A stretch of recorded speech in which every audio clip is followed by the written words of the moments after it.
training the entrepreneurs that will position us for the 22nd century. I'm Tonya Hall, and joining me is Jaime Casap, education evangelist at Google. Welcome, Jaime. Thanks for having me. So give us a brief summary of your journey then that led you actually to Google. And what is your personal mission as chief education evangelist there? Yeah.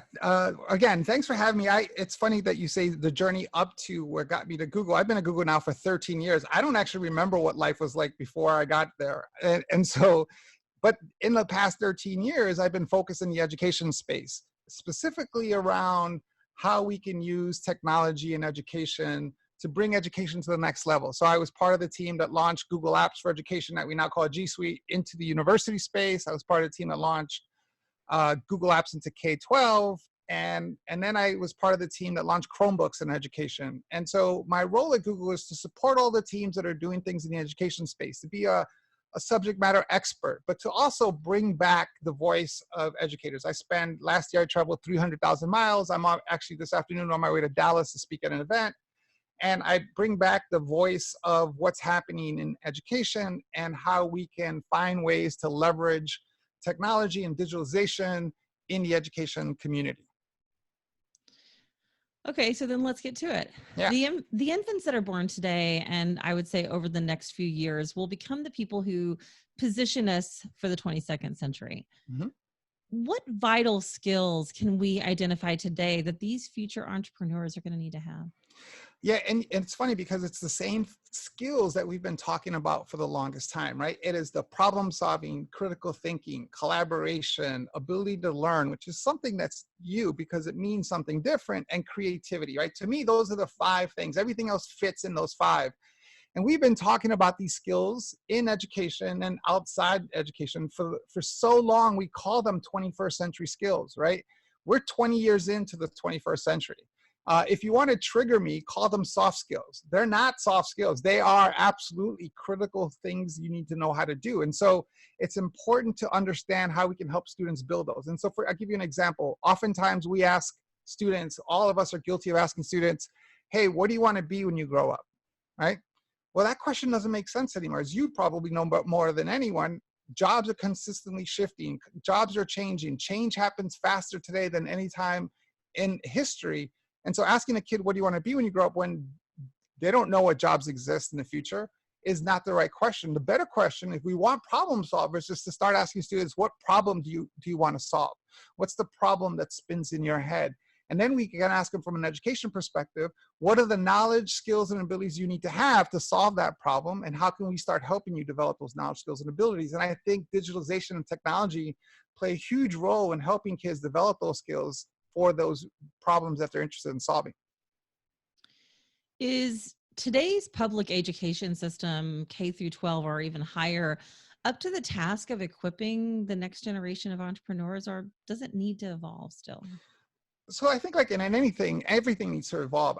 I'm not one of those education advocates that gets on stage and says education is broken or it hasn't changed in 150 years, because education has changed. It's changed dramatically in the last 10 years. And we have more people today with a high school degree than we've ever had in history. We have more people with a college degree than any time in history. So it's not that education is broken.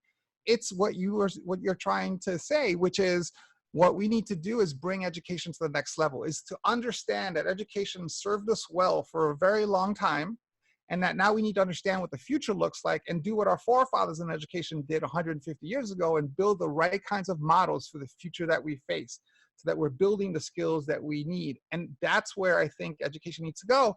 And to be honest with you, I see that happening. I've worked across before my time at Google, I spent 2 years at Charles Schwab. I spent 7 years at Accenture. I worked for Governor Cuomo when I started my career. So I've worked across so many different workforces. And there is no more passionate and dedicated workforce than teachers. I can make a teacher cry in 30 seconds, right? They are passionate, they're dedicated, they love what they do. If we give them the tools and the resources, and we give them basically the rope to go out and do what they know is right, I think we can see tremendous evolution in the education space. 40 years ago, people objected to allowing calculators in class. Then the internet happened. Right. So what's the right balance between teaching students to think for themselves Mhm. versus having all the answers at the other end of their search query? Yeah, and I think the goal has always been the same, which isn't to have information in your head, but there was a reason why we had to have the information in your head. Because if you ask me what happened on December 7th, 1941, and I didn't know, now we're talking about 24 hours before I can find out, right? I have to go get the library. Or you can go to an encyclopedia. I grew up poor. I didn't have encyclopedias. Well, we had the M, right? We had like one encyclopedia, but we didn't have the resources at our fingertips. Now we do. So it's not about putting information in our heads anymore. It's about helping people take information and convert it into intelligence, right? And I think that's the exciting part, is that it's no longer about just storing all this information, but actually taking this information and converting it into original thought, into original arguments, into intelligence that you can use to solve the problems that you're passionate about. I think we got to be careful.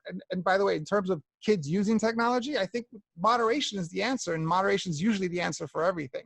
You have to have rules. You have to have, I, human beings can't do two things at the same time. So if I was talking to you right now and you are on your phone, I know you can't hear me, right? Like, so yeah, kids shouldn't have their phones out while you're speaking to them, right? So it's understanding how the brain works and adapting to that. But we also have to be careful with romanticizing the past. I grew up in New York in the 60s and 70s and 80s. I can guarantee you that I don't ever remember anyone in a subway, drinking martinis, talking to each other, right? Like everyone kept to themselves. Everyone wished they had a phone that they can stare into, right? So we have to be careful with romanticizing what the past looked like, and understand that this generation is a generation of problem solvers. And it's because they have this information at their fingertips to create solutions and original thought. And that's what's exciting about the future. What role does business and industry play in shaping the education experience? And what is the right student grade level for them to engage? That's a great question, because I think every single one of us, whether you're in the business community or in the tech community, can contribute to the education community. I go into a school here in downtown Phoenix, and I teach communication skills, something that I'm decent at. And so I go in and share my gifts and my talents with students, 10th graders, and I talk to them about communication skills and problem solving skills and how to put stories together. And so I'm working with those students every couple of weeks over a course of a semester. All of us have a talent, all of us have a gift, all of us have expertise in an area. If we, instead of waiting for education to ask us for help, but if we go into into our communities of education and say, how can I help with my expertise? Where can I add value? How can I mentor students or have students come in and see what we do at work? Like, create that partnership. I think it goes both ways. It's not, teachers are busy. They're not going to have time to sit there and figure out which are the right business community leaders to involve in what they do. It's up to the business community to go in and say, how can I help? What can I do to bring some of my own expertise into your space? Is today's emphasis on STEM enough, or should it be augmented by other disciplines? I think it's this, I think what we're looking for, what we should be looking for, is this perfect balance of STEM, if you want to call it that. I sometimes struggle with the word STEM. It's just science, right? Like the idea of math as, I don't understand why we failed at teaching students math. This idea that when I talk to students, I tell them that math is the matrix, right? If you can understand math, you are inside anything. Everything around you is numbers. It's math, mathematical formulas. Everything that we're doing right now is based on mathematics. And if you can understand that, you can do almost anything. So understanding the STEM thing as basic things in science, like mathematics, is absolutely critical, but also tie that to the human skills, right? So at the end of the day, we talk about automation and robotics, but really what they're doing is replacing process work. And what we need to do is think about what humans work is. What does that look like? The creativity, the problem solving, the collaboration, those things. If we can combine that with the sciences, then I think that could be a magic formula. Okay, I get it. Math's important. We all agree, and I think certainly as it relates to the future and understanding science. But how do you convince the eighth grade algebra student that there is a really good reason to solve for X? Yeah, and that's a great question, because I think you need to make education relevant, right? And everyone wants to know, why am I learning X? It doesn't matter what grade you're in, right?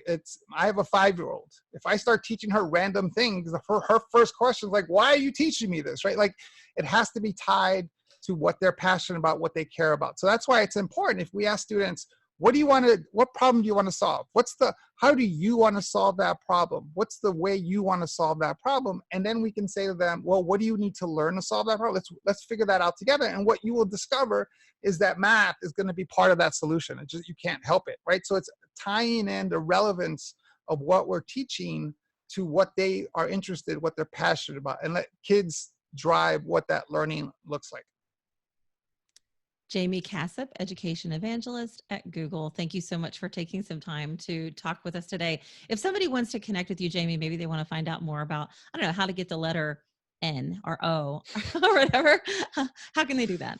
Yeah, so the best way to contact me is through Twitter. I have my message button is open, so it's at JCASAP. And then I would encourage everyone to subscribe to my YouTube channel. And it's the same thing, JCASAP at YouTube. And I've been building a lot of content on there around advice, around lessons learned, around education, the speed of learning, how to network, how to do those things so that we can all learn together. And I'm trying to do that through my YouTube channel. And you're doing a great job. Thanks again, Jaime. And if you guys want to find more of my interviews, you can do that right here or go to TonyaHall.net. Thanks for watching.